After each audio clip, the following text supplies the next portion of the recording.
आज हम करेंगे change in profit sharing ratio का chapter 2 partnership third part. In the last classes we have done, in the last 2 classes we have done आपका 2 treatments पे हमने काम किया था. पहली ट्रीटमेंट थी जिसमें कि हमने बुक्स को ऑल्टर नहीं किया. उसके बाद हमने जो सेकेंड लेक्चर में किया जिसमें हमने बुक्स ऑफ अकाउंट्स को एज इस रखा, उसमें कोई ऑल्टरेशन नहीं थी. दैट मीन्स हमने एक एडजस्टमेंट एंट्री पास की. अब उसी से फर्दर मोर आगे जो हम आज करने जा रहे हैं फुल फ्लेज क्वेश्चन, जिसमें आपको क्लेरिफिकेशन हो जाएगा कि ऑल्टर करना या नहीं करना और बुक्स कैसे बनाई जाती हैं. उससे रिलेटेड हम 2 क्वेश्चन करेंगे. एक पार्ट 1 से रिलेटेड करेंगे, एक पार्ट 2 से रिलेटेड करेंगे. So let's start. इस क्वेश्चन में दिया हुआ है Ashok, Bheem and Chetan partners है 3:1 की रेशो में. उनकी बैलेंस शीट दे रखी है. Ashok, Bheem and Chetan decided to share the future profits equally. Fine. Old ratio दे रखी है यहाँ पे इन्होंने.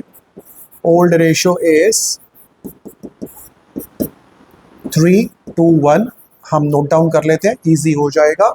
और अगर किसी को क्लियरली नजर नहीं आ रहा तो भी उसके लिए क्लेरिफिकेशन मिल जाएगी. फ्यूचर रेशो या न्यू रेशो इन्होंने आपस में डिसाइड की हुई है. That is equal 1:1:1. अब हम आगे क्वेश्चन पढ़ लेते हैं कि वो क्या कह रहा है. हाँ जी, goodwill of the firm is valued at 3 lakh. Goodwill 3 lakh की वैल्यूएशन दे रखी है. तो इसका मतलब मुझे इस केस में यहाँ पे इस केस पे एडजस्टमेंट एंट्री करनी है. अगर एडजस्टमेंट एंट्री करनी है तो हमें क्या करना पड़ेगा, यहाँ पे सेक्रीफाइसिंग रेशो निकालनी पड़ेगी. देन दे से लैंड भी रीवैल्यूड. लैंड की रिवैल्यूएशन है, बिल्डिंग की रिवैल्यूएशन है, क्रेडिटर्स का क्लेम नहीं है या क्लेम है उससे रिलेटेड यहाँ पे इंफॉर्मेशन दी है. नीचे कह रहे हैं prepare revaluation account, partner capital account and balance sheet of the reconstituted firm. So आपको ये इंफॉर्मेशन दी है. अब हम इस इंफॉर्मेशन पे वर्कआउट करेंगे. क्वेश्चन शुरू करते हैं. सो सबसे पहला काम जो है, जब भी कभी आपका आए और गुडविल की ट्रीटमेंट की बात हो रही है तो सबसे पहला आप काम कीजिए, यहाँ पे आप सेक्रीफाइसिंग रेशो निकाल के रख लीजिए. So sacrificing ratio, sacrificing ratio old minus new. Partners का नाम है ABC, ABC and 3/6 minus 1/3, 2/6 minus 1/3, 1/6 minus 1/3. So LCM is 6, 3 minus 2, 6, 2 minus 2, 6, 1 minus 2. Very clear, very simple. इसका आंसर आ रहा है प्लस 1/6. हम कर ही चुके हैं. अगर प्लस आ रहा है तो दिस पर्सन इज सेक्रीफाइसिंग. इनका तो 0 आ रहा है, रोल ही नहीं है. इनका आ रहा है माइनस, क्योंकि हम सेक्रीफाइसिंग रेशो निकाल रहे हैं. सेक्रीफाइसिंग का प्लस का मतलब था सेक्रीफाइस, तो माइनस का मतलब होगा गेन. अब यहाँ पे उन्होंने बोला है प्रिपेयर रिवैल्यूएशन अकाउंट. चलिए सबसे पहले हम एक रिवैल्यूएशन अकाउंट बना लेते हैं.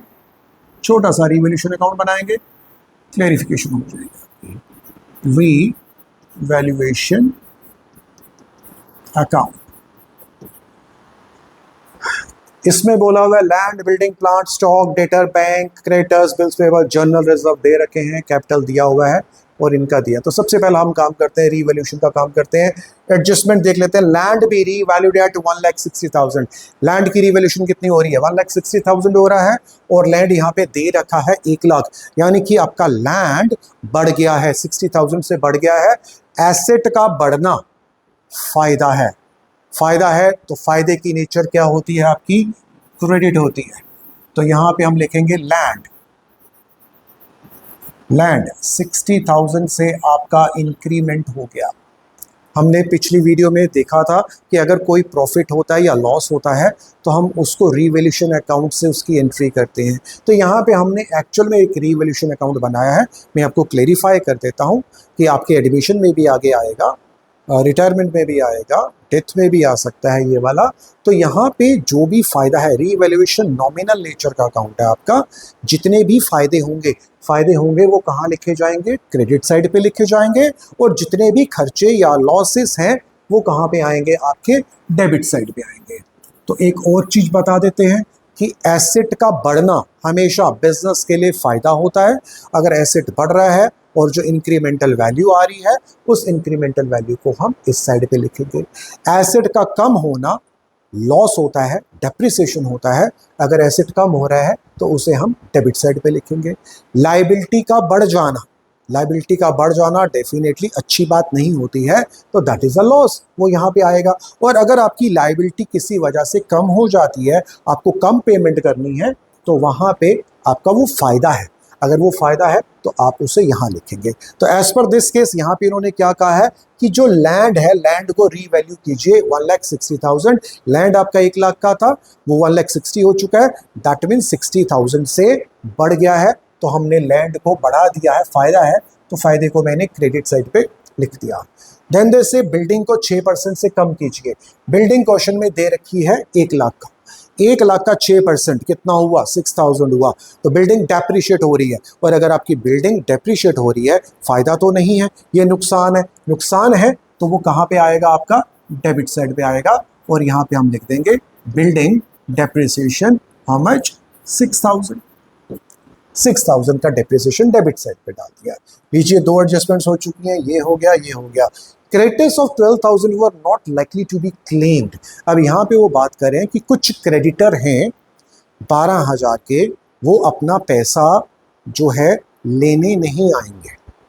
क्रेडिटर्स आर दोज पर्सन्स जिनसे हमने उधार में सामान लिया हुआ है। अगर मैंने किसी से उधार में सामान लिया है, तो हो सकता है किसी वजह से कि वो कंट्री छोड़ के चले गए, कुछ लोग दुनिया छोड़ के चले जाते हैं, तो डेफिनेटली वो लोग वापस नहीं आते हैं, या भूल जाते हैं, चले गए ड्यू टू एनी रीज़न। मान के चलिए कि यहाँ पे क्रेडिटर वो अपना पैसा वापस मांगने नहीं आएंगे, कुछ भी रीज़न हो सकता है। अगर क्रेडिटर को हमने पैसा नहीं देना, क्रेडिटर इज अ लायबिलिटी। अब मेरी लायबिलिटी यहाँ पे क्या हो रही है, कम हो रही है। कितने से कम हो रही है, 12,000 से कम हो रही है। अगर मेरी लायबिलिटी का कमी हो रही है, तो वो मेरा अगेन फायदा है। तो मैं कहाँ पे लिखूंगा, क्रेडिट साइड पे लिखूंगा, क्रेडिटर्स, कि मैंने क्रेडिटर्स का 12,000 अब नहीं देना है। मैं नहीं कह रहा, क्वेश्चन कह रहा है creditors of 12,000 were not likely to be claimed. हो सकता है कि अजम्पशन ले लेते हैं, रियलिस्टिक अजम्पशन ले लेते हैं कि हमने किसी क्रेडिटर पे केस किया हुआ था, क्रेडिटर को बोला भैया आप लोग जो डिमांड कर रहे हैं ये पैसा आपका बनता ही नहीं है। उन्हें ये बात समझ में आ गई, एंड वो कहते ठीक है भैया हम आपसे ये वाला पैसा नहीं मांग रहे। तो वो लायबिलिटी मेरी कम हो रही है। लायबिलिटी का कम होना अगेन इज माय प्रॉफिटेबिलिटी है। तो प्रॉफिटेबिलिटी कहाँ पे आएगी, मेरी क्रेडिट साइड पे आएगी। तो ये तो हमारा बन चुका है रिवैल्यूएशन अकाउंट। अब इसका प्रॉफिट लॉस ढूंढ लेते हैं। इसका क्रेडिट साइड का टोटल आ रहा है आपका 72,000। तो डेफिनेटली क्रेडिट साइड बड़ी है, तो यहाँ पे भी हम कितना लिखेंगे, 72,000। 72,000 में से 6,000 माइनस कर लीजिए, तो कितना बच गया, प्रॉफिट कितना बच गया, 66। दिस इज योर रीवैल्यूएशन का नेट इफेक्ट, रीवैल्यूएशन प्रॉफिट। अब ये जो रीवैल्यूएशन का प्रॉफिट है, डेफिनेटली इसमें इसको डिस्ट्रीब्यूट किया जाएगा, क्योंकि हम लास्ट क्लासेस में डिस्कशन कर ही चुके हैं। जब हम प्रॉफिट शेयरिंग रेशियो चेंज करते हैं, तो चेंजिंग डेट से पहले की जो भी प्रॉफिटेबिलिटी या जो भी कोई लॉसेस हैं, वो ओल्ड रेशियो में ही डिस्ट्रीब्यूट किए जाएंगे। अब हम इस 66,000 को ओल्ड रेशियो में तीनों पार्टनर्स में ए, बी और सी में डिस्ट्रीब्यूट कर देते हैं। डिवाइड कीजिए 3 2 5 + 1 6 हाफ कीजिए 2 3 3 33,000 ए का बनता है। देन 1/3 22,000 इनका बनता है, बी का बनता है, और 11,000 रुपया सी का बनता है। यहाँ तक तो हमने रीवैल्यूएशन का डिस्ट्रीब्यूशन कर लिया कि रीवैल्यूएशन का इनकी प्रॉफिट शेयरिंग के हिसाब से मैंने डिस्ट्रीब्यूट कर दिया। दिस इज ओल्ड रेशो, इसे हमने ओल्ड रेशो में डिस्ट्रीब्यूट कर दिया है। अब अगला पार्ट वो कहते हैं कि prepare capital account and balance sheet. अब हम बनाएंगे, यहाँ पे साइमल्टेनियसली बनाते हैं जी आपका कैपिटल अकाउंट बनाते हैं एंड बैलेंस शीट बनाते हैं।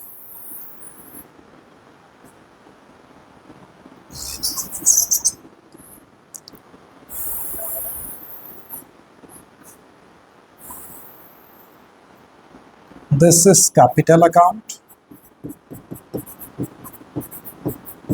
इसे थोड़ा सा ऊपर लिख लेते हैं, जगह तो है हमारे पास।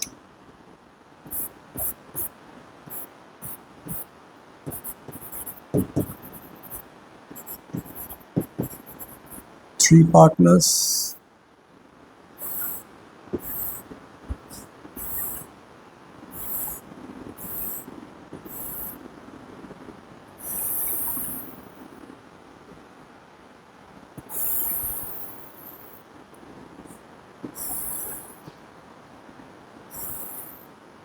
this is the balance sheet, asset,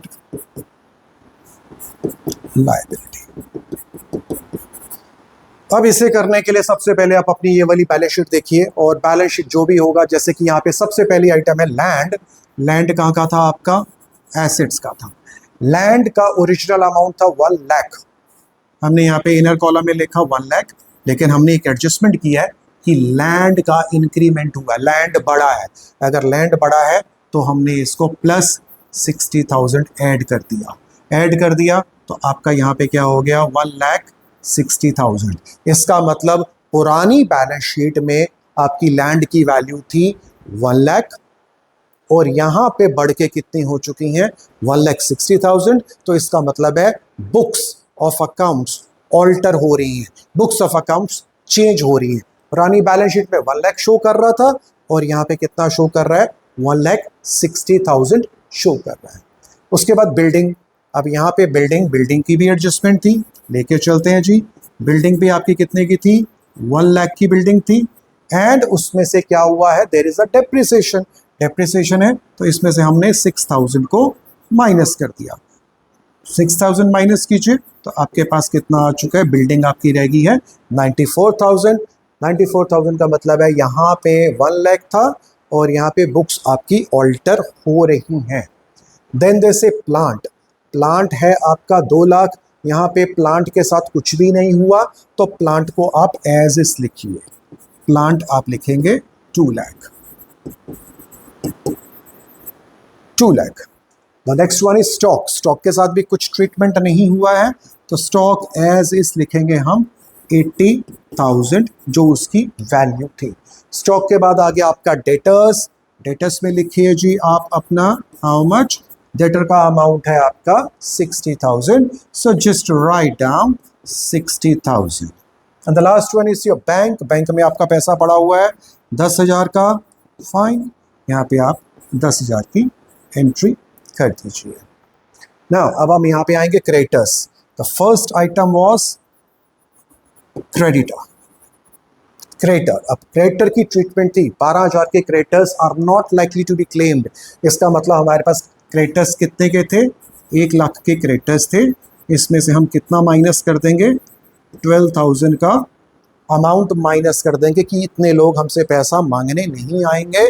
तो कितना हो गया जी आपके पास? नेट क्रेडिटर्स कितने हो गए हमारे पास? 88,000 के हो चुके हैं। Bills payable. Bills payable again एक लाइबिलिटी है। Bills payable. बिल्स पेबल का अमाउंट कितना है आपका? That is 40,000। 40,000 का बिल्स पेबल है आपका।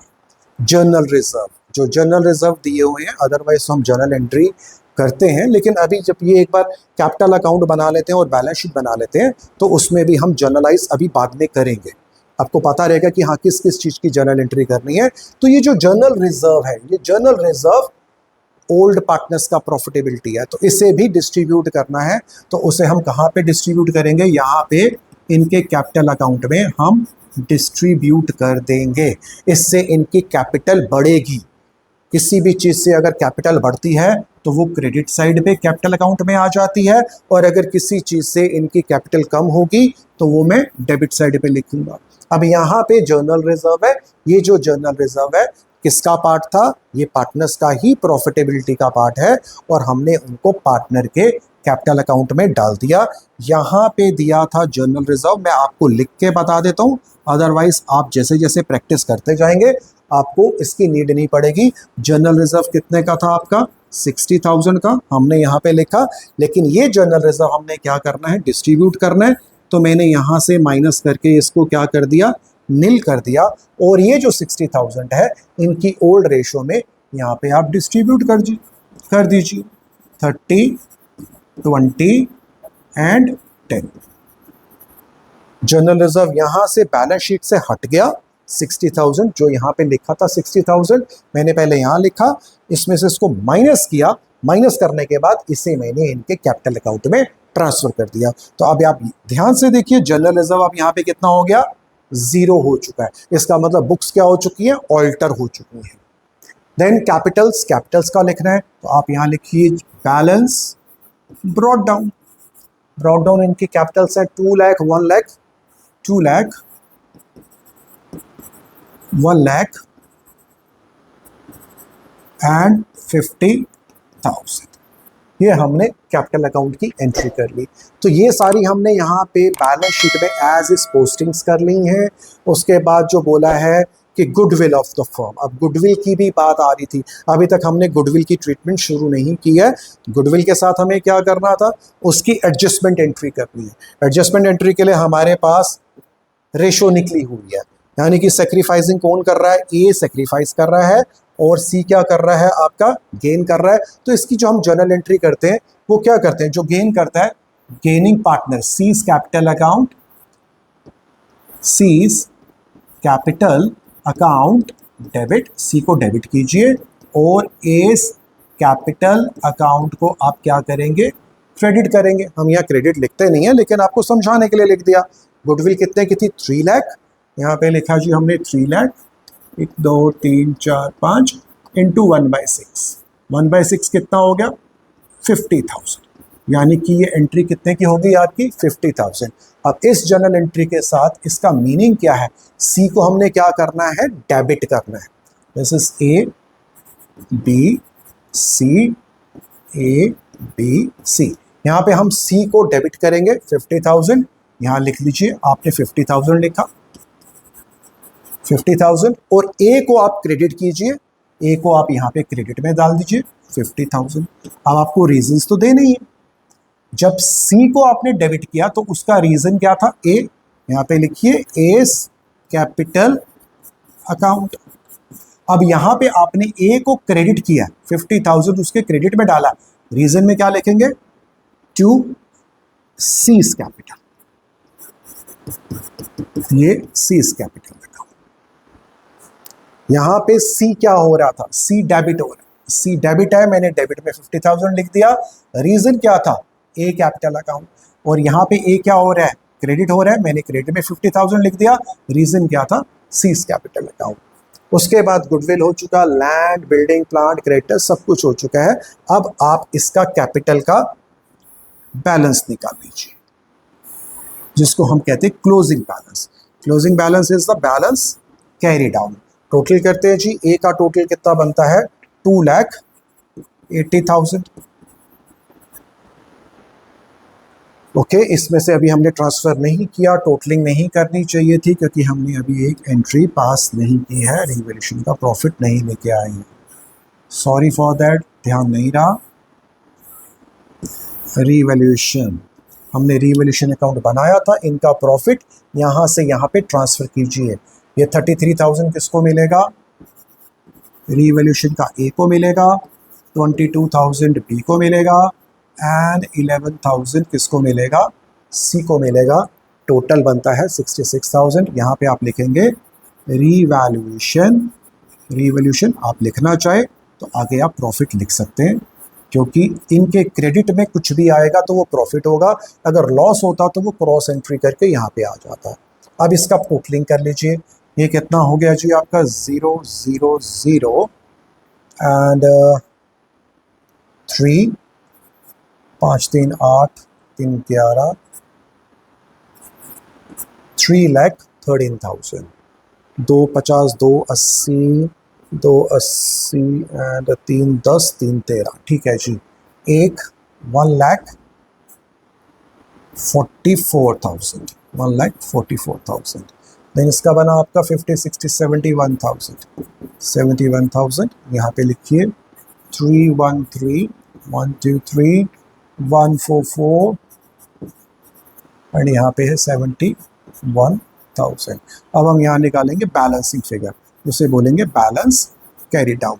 बैलेंस कैरी डाउन, यहाँ का टोटल है 3,13,000 और यहाँ पे कुछ भी नहीं है, तो बैलेंस कैरी डाउन कितना हो गया आपका, यहाँ पे आएगा 3,13,000 ही आएगा। यहाँ का टोटल आपको दिया हुआ है 1,44,000, यहाँ पे डेबिट साइड में कुछ नहीं है, तो यहाँ का भी कितना होगा आपका 1,44,000। अब यहाँ का टोटल बनता था आपका 71,000 बनता है, 71 में से 50 माइनस कर दीजिए तो कितना हो गया आपका 21,000। तो ये बैलेंसेस आ चुके हैं इनके कैपिटल अकाउंट्स के।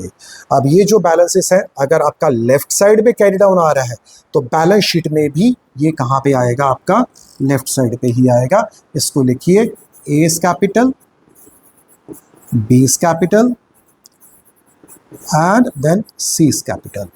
ए का कैरी डाउन बैलेंस कितना है आपका 3,13,000, इसका कितना आ रहा है 1,44,000 और इसका कितना आ रहा है 21,000। वैसे आप चाहें तो इन तीनों बैलेंसेस को इनर कॉलम में लिख के टोटल कैपिटल आप यहाँ पे लिख सकते हैं, हम वो भी कर सकते हैं। उसके बाद आपने क्या करना है, इस साइड का टोटल और इस साइड का टोटल करना है। ये दोनों टोटल आपके सेम आने चाहिए। अगर ये दोनों टोटल आपके सेम टू सेम आ रहे हैं, इसका मतलब आपका क्वेश्चन बिल्कुल सेम टू सेम, बिल्कुल सही जा रहा है। एंड इसमें हमने सारा कुछ कर लिया। यहाँ पे इन्होंने जनरल एंट्रीज की बात नहीं की है, हम आउट ऑफ द बॉक्स जाके जनरल एंट्रीज पे भी क्वेश्चन कर सकते हैं या उसको भी अटेम्प्ट कर लेते हैं। चलिए इस पे हम जनरलाइज करने की बात भी कर लेते हैं। एक जनरल एंट्री तो हमने गुडविल की पास कर ही दी है, बाकी जो है लैंड की रीवैल्यूएशन की एंट्री है तो उसको भी जनरलाइज कर ही लेते हैं। तो याद रखते हैं जी, आपका सबसे पहला गुडविल थी 3 लाख, जनरल एंट्रीज क्वेश्चन की जनरल एंट्रीज अगर आपसे पेपर में पूछते हैं तो सबसे पहली जनरल एंट्री आपकी गुडविल की थी और गुडविल के केस में क्या था आपका दिस पार्टनर, ये वाला हमने निकाला भी हुआ है। This partner mister a sacrifice कर रहा है और मिस्टर सी गेन कर रहा है क्योंकि उसका क्या है नेगेटिव बैलेंस है। तो जो पार्टनर गेन करता है हम उसे क्या करते हैं, उसे हम करेंगे debit. C's capital account, C's capital account debit to S capital account. पूरी फर्म की गुडविल कितनी दे रखी थी आपकी 3 लाख और हमने जो रेशो निकाली थी दोनों की 1/6 है। तो ये हो गया आपका 50,000 एंड 50,000 being goodwill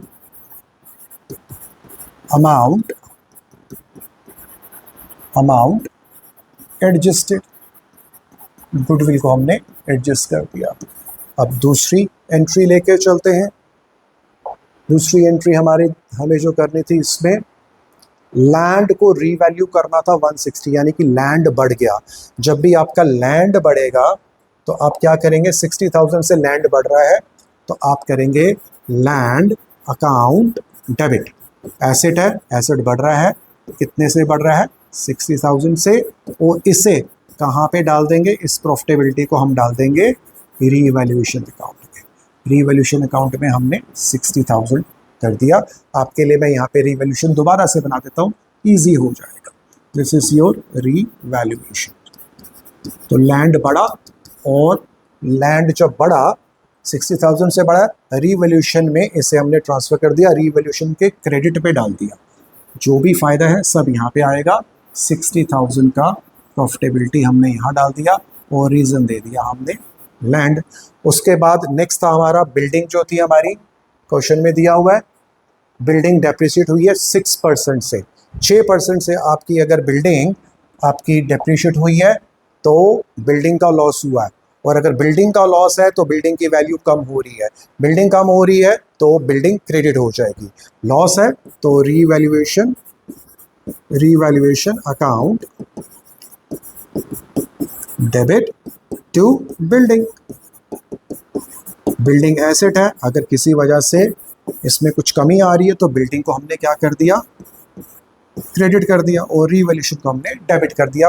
वैसे भी देखो लॉस है तो डेबिट साइड पे आएगा, तो हमने यहाँ पे लिख दिया बिल्डिंग हाउ मच 6000। उसके बाद तक creditors are not likely to be claimed. Creditors की बात हो रही थी, 12,000 के क्रेडिटर्स आपके क्लेम नहीं हो रहे हैं, तो अगेन फायदा है। क्रेडिटर एक लायबिलिटी है, क्रेडिटर की नेचर क्रेडिट है, लायबिलिटी कम हो जाती है तो क्रेडिटर को आप क्या करोगे, डेबिट करोगे। आप लिखेंगे यहाँ पे क्रेडिटर अकाउंट डेबिट, और इसको कहाँ पे ट्रांसफर कर देंगे हम, रीवैल्यूएशन अकाउंट में कर देंगे। रीवैल्यूएशन अकाउंट में डाल देंगे, 12,000 की एंट्री हमने यहाँ पे कर दी है, तो रीवैल्यूएशन का ये फायदा है, रीवैल्यूएशन क्रेडिट हो रहा है, तो यहाँ पे आप लिख दीजिए 12,000 रुपया क्रेडिटर्स। अब इसका नेट इफेक्ट भी निकालना था, आपने खाली ये एंट्री की है, तो अब आपको नेट इफेक्ट, आपको रीवैल्यूएशन का चेक करना है कि कितना हुआ। आप देख ही सकते हैं कि रीवैल्यूएशन के क्रेडिट में आ रहा है टोटल 72,000 का, और डेबिट में आ रहा है कितना, 6,000 का। तो दोनों का डिफरेंस कितना है, क्रेडिट का मतलब हो गया हमारा प्लस 72,000, डेबिट का मतलब था मेरा लॉस 6,000, कितने का डिफरेंस हो गया हमारा 66,000। 66,000 प्लस है तो ये प्रॉफिट है। ये प्रॉफिट किसके बीच में जाएगा, ए बी और सी को मिलना चाहिए। तो अब ए बी सी को मिलना चाहिए, यानी कि ए बी सी को क्रेडिट करना है, उनके कैपिटल को हमने बढ़ाना है। तो हम क्या करेंगे, यहाँ पे एक एंट्री आएगी आपकी रीवैल्यूएशन अकाउंट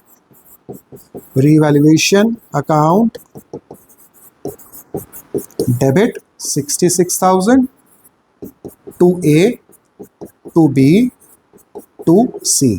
इनका अमाउंट आ गया था 33,000, 22,000 एंड 11,000।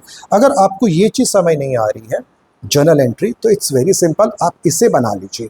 इसमें जो बैलेंसिंग फिगर आ रही है, वो बैलेंसिंग फिगर कितनी आ रही है, दैट इज़ योर रीवैल्यूएशन।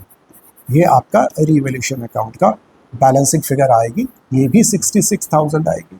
अब इस 66 को हमने डिस्ट्रीब्यूट किया, डिस्ट्रीब्यूट किस में किया, ए बी सी में, 33, 22 एंड 11। अब आपको इसको जर्नल करना है, जर्नलाइज करना है, तो रीवैल्यूएशन के किस साइड पे लिखा हुआ है, ये डेबिट साइड पे लिखा हुआ है। तो आपने क्या करना है, रीवैल्यूएशन के डेबिट साइड पे आपने ये लिखा है, तो रीवैल्यूएशन को आप डेबिट कीजिए और ए बी सी को क्रेडिट कर दीजिए, तो आपकी जर्नल एंट्री तब भी हो जाएगी। इतना करने के बाद एक एंट्री हमारी अभी भी मिस हो चुकी है, दैट इज जर्नल रिजर्व। अब आप चेक कीजिए, हमारा जो जर्नल रिजर्व था कितने का था, यहाँ पे लिखा हुआ है जर्नल रिजर्व, जो बैलेंस शीट में दिया हुआ है।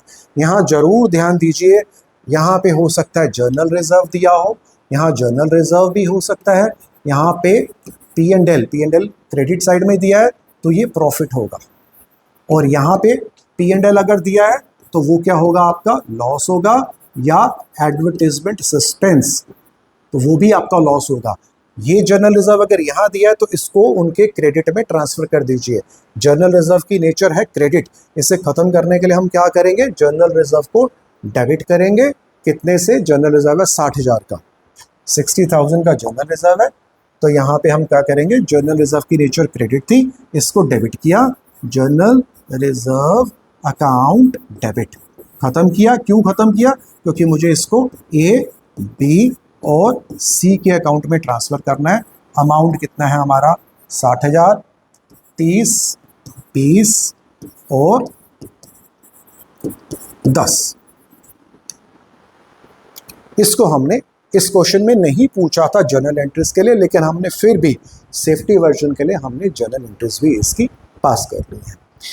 ये आपका क्वेश्चन था जिसमें बुक्स ऑफ अकाउंट्स ऑल्टर हो रही हैं। बुक्स ऑफ अकाउंट आपको कैसे पता लगा ऑल्टर हो रही है, ध्यान से देखिए। इसकी ओरिजिनल बैलेंस शीट ये है, ये बैलेंस शीट इस बैलेंस शीट से टैली नहीं करेगी। इसमें इनके जो लैंड है, लैंड 1 लाख का है, और इस बैलेंस शीट में 1,60,000 का है। यहाँ बिल्डिंग 1 लाख की है, यहाँ पे 94,000 की है। बाकी यहाँ पे जो क्रेडिटर थे 1 लाख के हैं, यहाँ पे क्रेडिटर 88,000 के। इसका मतलब बुक्स ऑफ अकाउंट्स चेंज हो चुकी हैं। और बुक्स ऑफ अकाउंट्स कहाँ पे चेंज होती हैं कि जहाँ पे हम इन प्रॉफिट्स को, जनरल रिजर्व को या एडजस्टमेंट्स को पार्टनर्स में डिस्ट्रीब्यूट कर देते हैं।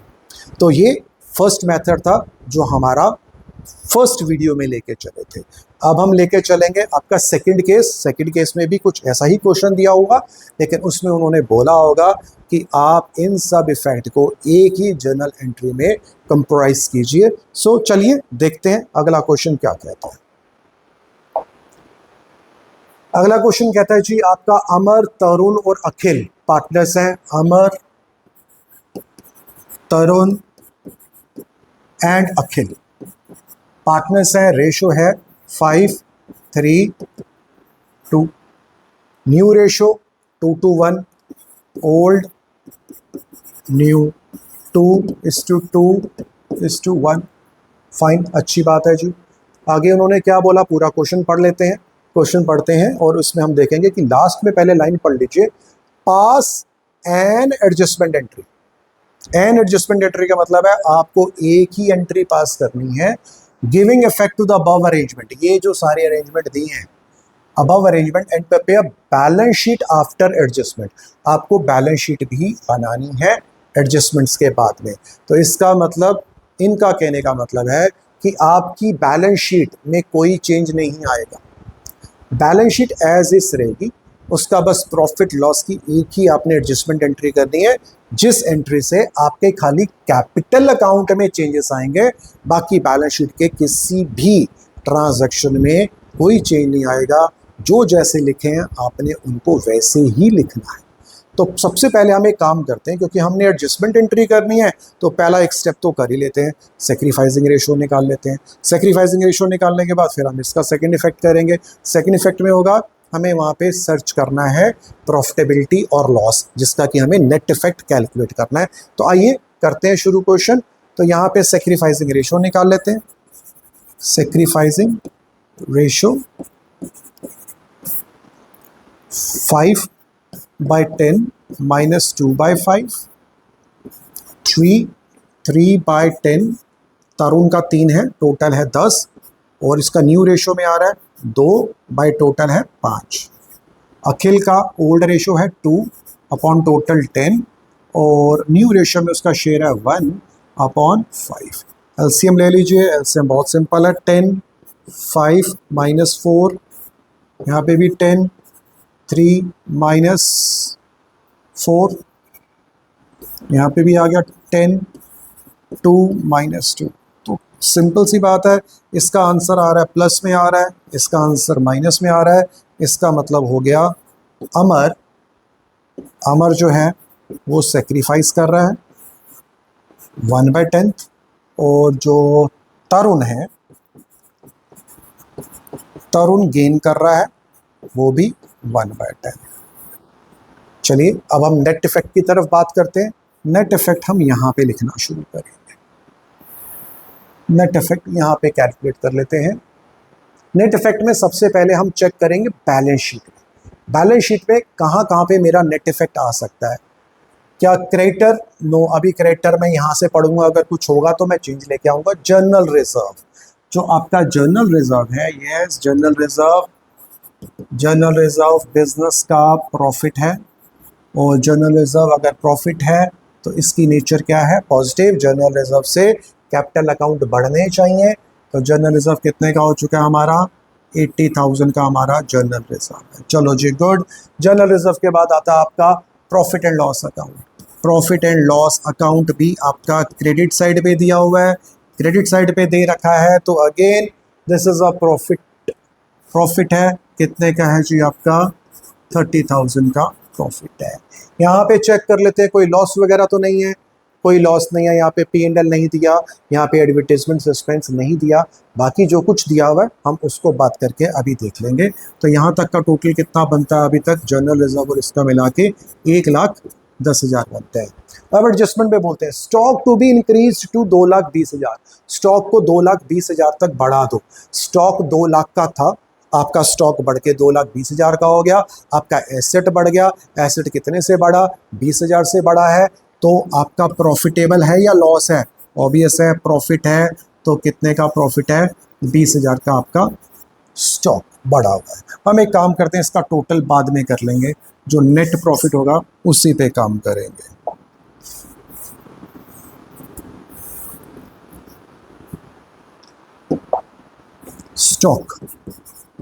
स्टॉक बढ़ के कितना हो चुका है आपका? 20,000। 2 लाख से कितना हो चुका है आपका? यहाँ बोला है stock to be increase to का मतलब है 2,20,000 तक ले जाओ। अगर यहाँ बोलते stock is to be increased by का मतलब इतने से बढ़ा दो। ये टर्मिनोलॉजी पे आगे से हम जरूर काम करेंगे, एडमिशन के टाइम पे भी आएगा। Stock to be increase to, यानी कि यहाँ स्टॉक दे रखा है आपका, स्टॉक दिया हुआ है आपका 2 लाख का, वो बोलते हैं इसको 2,20,000 तक ले जाओ, यानी कि आपका स्टॉक 20,000 से बढ़ गया। 20,000 से अगर आपका एसेट बढ़ रहा है तो पार्टनर्स का प्रॉफिट है। फिर provision for doubtful debt is to be reduced by provision. अब यहाँ पे क्वेश्चन उठता है, प्रोविजन फॉर डाउटफुल डेट क्या है? डेटर्स, सबसे पहले तो डेटर्स का मतलब समझिए। डेटर्स उन लोगों को कहते हैं जिनको हमने उधार में गुड्स बेचे हैं और जिनसे हमने अपना पैसा वापस लेना है। तो यहाँ पे डेटर्स थे हमारे कितने? 1,10,000 के। लेकिन यहाँ पे all debtors are not always good, सारे के सारे डेटर्स हमेशा अच्छे नहीं होते हैं, कुछ बुरे भी होते हैं। तो यहाँ पे हम कुछ प्रोविजंस क्रिएट कर लेते हैं इंस्टेंटली, पहले ही मान के चलते हैं कि कोई भी बिजनेस 100% प्रूफ नहीं है आपके बैड डेट से। तो हम ये मान के चलते हैं कि 1,10 में से 10,000 के डेटर मान के चल रहे हैं कि बुरे निकलेंगे, बाद में हमें बुरा नहीं लगेगा जब वो पैसा नहीं देंगे, तो हम पहले ही मान लेते हैं। तो ये जो प्रोविजन है, प्रोविजन फॉर डाउटफुल डेट 10,000, इसका सिंपल सा मीनिंग है कि हम पहले से ही ये प्रिजम्पशन लेके चल रहे हैं कि डेटर्स हमारे 10,000 के डूबेंगे। ये हमने पहले ही प्रिजम्पशन लिया है। लेकिन यहाँ पे उन्होंने क्या बोला है? यहाँ पे वो कह रहे हैं provision for doubtful debt is to be reduced by 2,000। तो ये जो मैंने 10,000 माना था, वो कहते हैं खाली 2,000 से provision for doubtful debt is to be reduced by 2,000। हमें इसे 2,000 से ही रिड्यूस करना है, इसको 2,000 से कम कर दो। 2,000 से जो हमारे डेटर्स हैं, जो हम मान के चल रहे हैं कि 10,000 हमें पैसा नहीं देंगे, वो बोलते हैं कि मान के चलो कि खाली 2,000, इसको 2,000 से कम कर दो। Provision for doubtful debt to be reduced by, आप इसको समझिए कैसे, मैं दोबारा से यहाँ पे एक बता देता हूँ। यहाँ पे हमने लिखा डेटर्स, डेटर्स कितने के मेरे? 1,10,000। यहाँ पे हमने प्रोविजन माइनस किया हुआ है, वो प्रोविजंस को आप यहाँ पे लिखिए। प्रोविजंस कितने के आपके? 10,000 के, क्योंकि जो आइटम यहाँ से माइनस हो रही है वो इस साइड की है। अब वो कहते हैं provision for doubtful debt is to be reduced by, इसको 2,000 से कम कर दो, इसको 2,000 से प्रोविजंस को कम कर दीजिए। अगर मैं प्रोविजंस को कम कर रहा हूँ तो इसका मतलब लायबिलिटी को कम कर रहा हूँ, और अगर लायबिलिटी मेरी कम होती है तो ये मेरा फ़ायदा है या नुकसान है? ऑब्वियसली लायबिलिटी का कम होना मेरा फ़ायदा है। यहाँ पे मैंने 10,000 का मेरा प्रोविज़न था, प्रोविज़न को मैंने 2,000 से कम किया, तो ये मेरा फ़ायदा हो चुका है। Plus 2,000 provision for doubtful dates.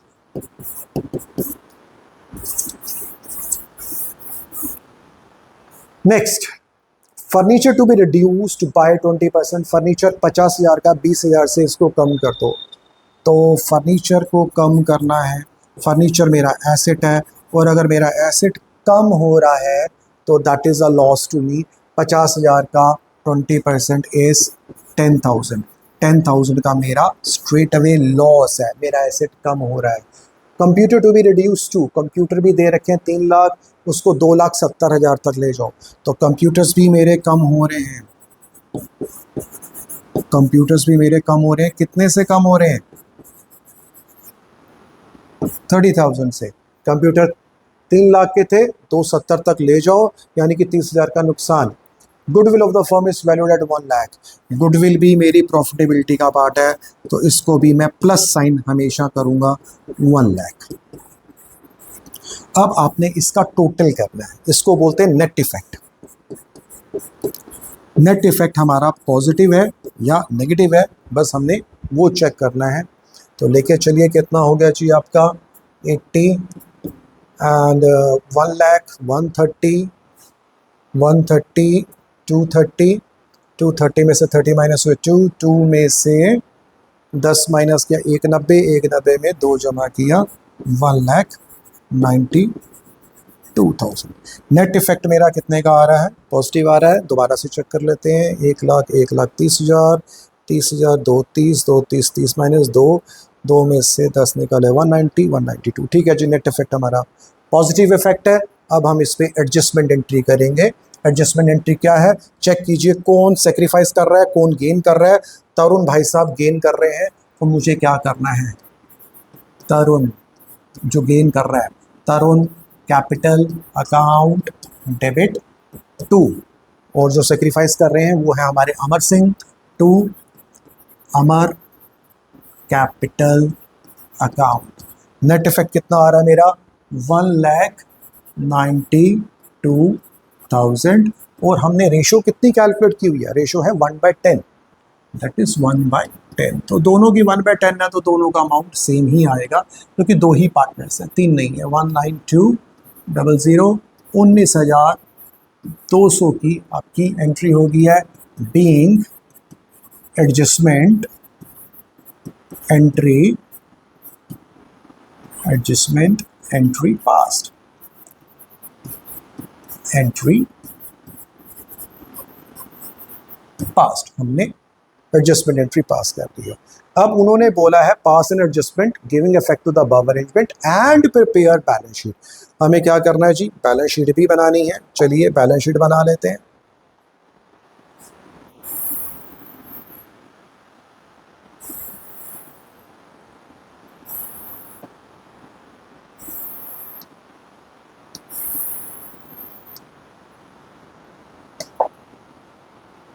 Liability,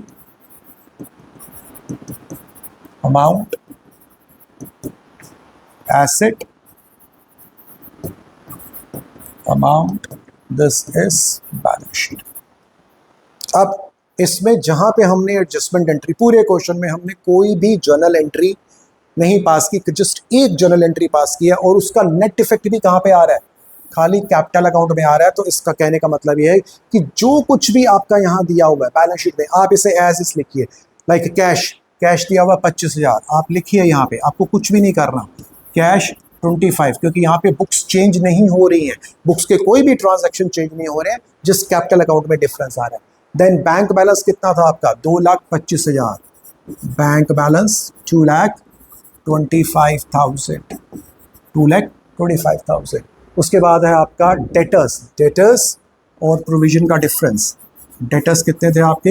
1,10,000 के डेटर्स थे, और लेस प्रोविजन भी कितने का था हमारा? इसमें जो ओरिजिनल दिया था बस आपको वही लिखना है, क्योंकि बाकी तो हम एडजस्टमेंट कर चुके हैं। यहाँ पे आ गया आपका 1,00,000, ये आ चुका है जी। Then comes stock 2,00,000, stock 2,00,000। Stock के बाद आ गया आपका furniture and computer, furniture 50,000, furniture 50,000 and computers 3,00,000, computers 3,00,000। मुझे यहाँ पे जो उसकी ओरिजिनल वैल्यू है वही लिखनी है, चेंज्ड वैल्यू नहीं लिखनी। जो कुछ भी यहाँ पे दिया था एडजस्टमेंट में वो हमने नेट इफेक्ट ले लिया है, यहाँ पे ले लिया है, इनमें कोई भी चेंज नहीं आएगा, ये एज इज लिखा जाएगा। यहाँ पे क्रेडिटर कितना दिया हुआ है? 1,90,000, क्रेडिटर 1,90,000। जनरल रिजर्व भी आपने एज इज लिखना है, क्योंकि हम सेकंड मेथड फॉलो कर रहे हैं जिसमें एक ही एंट्री पास करेंगे। 80,000, P&L ये भी एज इज आएगा 30,000। अब कैपिटल, आपके लिए मैं कैपिटल तीनों की लिख देता हूं। ए, अरुण, अमर, तरुण एंड थर्ड वन इज अखिल। अमर की कैपिटल यहां दी हुई थी 3,00,000, तरुण की कैपिटल दी है 1,80,000, और अखिल की कैपिटल दी हुई है 1,20,000। हाँ जी, पूरी बैलेंस शीट में कहीं कोई फर्क नहीं आएगा, फर्क आएगा तो खाली कैपिटल में आएगा, क्योंकि यहाँ पे हमने तरुण को क्या किया, डेबिट किया। तरुण को डेबिट किया, उसकी कैपिटल को हमने कम किया है। डेबिट का मतलब आप किसी भी पार्टनर को डेबिट करते हैं तो डेबिट का मतलब है उसकी कैपिटल कम हो जाती है। किसी भी पार्टनर को क्रेडिट करते हैं तो उसकी कैपिटल बढ़ जाती है। तो हमने एक एडजस्टमेंट एंट्री की थी जिसमें बोला गया कि तरुण की जो कैपिटल है वो 19,200 से कम होगी। तो यहाँ पे हमने क्या किया, माइनस कर दो 19,200, माइनस कर दीजिए। और यहाँ पे अमर की कैपिटल क्या होगी है, बढ़ गई है 19,200। यहाँ पे आप क्या कीजिए 19,200 से प्लस कर दीजिए। इसका इफेक्ट कितना आ गया जी आपका 319200, और यहाँ पे कितना आ गया 008071 170। अखिल में कोई चेंज नहीं आया था तो वो एज इज 1,20,000। तो इसकी बैलेंस शीट ऑटोमेटिकली टैली करेगी। उसका रीज़न बहुत सिंपल है, इसका टोटल भी जो आएगा वो आएगा 9 लाख ही आएगा। अब आप कहोगे वो कैसे, बहुत सिंपल सी स्टोरी है। यहाँ का टोटल तो 9 लाख है, यहाँ पे कुछ भी चेंज नहीं हुआ। यहाँ का टोटल भी क्या है 9 लाख है। जो चेंज हुआ हमने एक से पैसा ले लिया और उतना ही पैसा दूसरे को दे दिया, तो टोटल में कोई भी चेंज नहीं आएगा।